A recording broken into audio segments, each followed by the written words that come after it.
Robbie ne pleure jamais. Tiens, prends ça!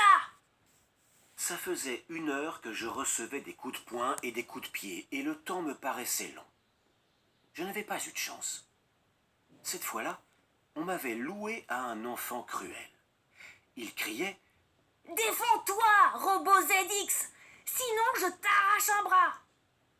Comme je ne réagissais pas à ses coups, il a mordu sauvagement ma main en enfonçant ses dents le plus profondément possible dans ma peau artificielle. J'ai soudain ressenti quelque chose de désagréable. J'étais tellement surpris que je suis resté un long moment sans bouger. Un robot, normalement, ne perçoit pas la douleur.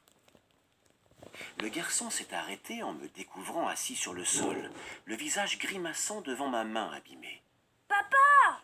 a-t-il crié. Son père est arrivé. Il m'a examiné et a lâché « Incroyable! Ce robot souffre !» Il est parti en courant et a téléphoné à la société qui m'avait fabriqué. Je ne le savais pas encore, mais j'étais devenu un roboïde, c'est-à-dire un robot capable de ressentir la douleur. Mes créateurs avaient réussi à modifier mes programmes pour que je sois doté d'une sensibilité. Le jour où ils m'ont expliqué cette transformation, je leur ai dit avec ma voix métallique « S'il vous plaît, je voudrais aussi connaître les émotions comme la peur, la tristesse, la joie, la colère. » « Il ne faut pas exagérer, ont-ils rétorqué.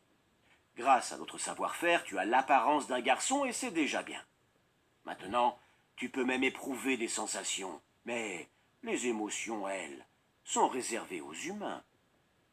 J'avais été programmé avec cette phrase « Tu es au service des humains et tu dois leur obéir. » Alors, j'ai baissé les yeux et j'ai répondu « Excusez-moi, maître, je ne vous ennuierai plus. » Ils ont ajouté « Désormais, nous ne t'appellerons plus Robot ZX, mais Robbie. » Si j'avais pu connaître la joie, j'en suis certain, j'aurais versé des larmes. Mais les roboïdes ne pleurent jamais.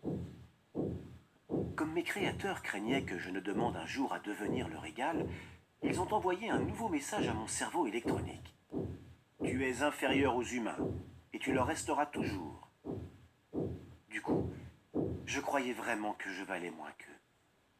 C'est ce qu'on appelle le conditionnement.